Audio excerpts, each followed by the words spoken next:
Canada کے شہر Brampton میں مندر کے باہر ہونے والے ہنگامے کی تحقیقات شروع کر دی گئی ہیں۔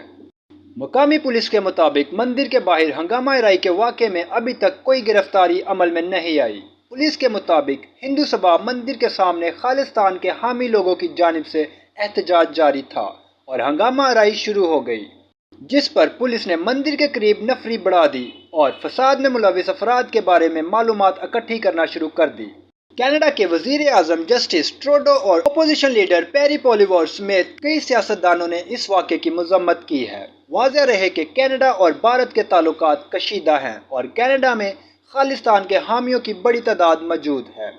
کینیڈا میں مقیم ہندوستانی برادری میں گروہ بندی عروج پر ہے۔ ذرائع کے مطابق پولیس نے مندر کے قریب نفری بڑھا دی ہے اور فساد میں ملوث افراد کے بارے میں معلومات اکٹھی کی جا رہی ہیں۔ معلومات کا قابل اعتماد ذریعہ CRC، جڑے رہیں CRC کے ساتھ۔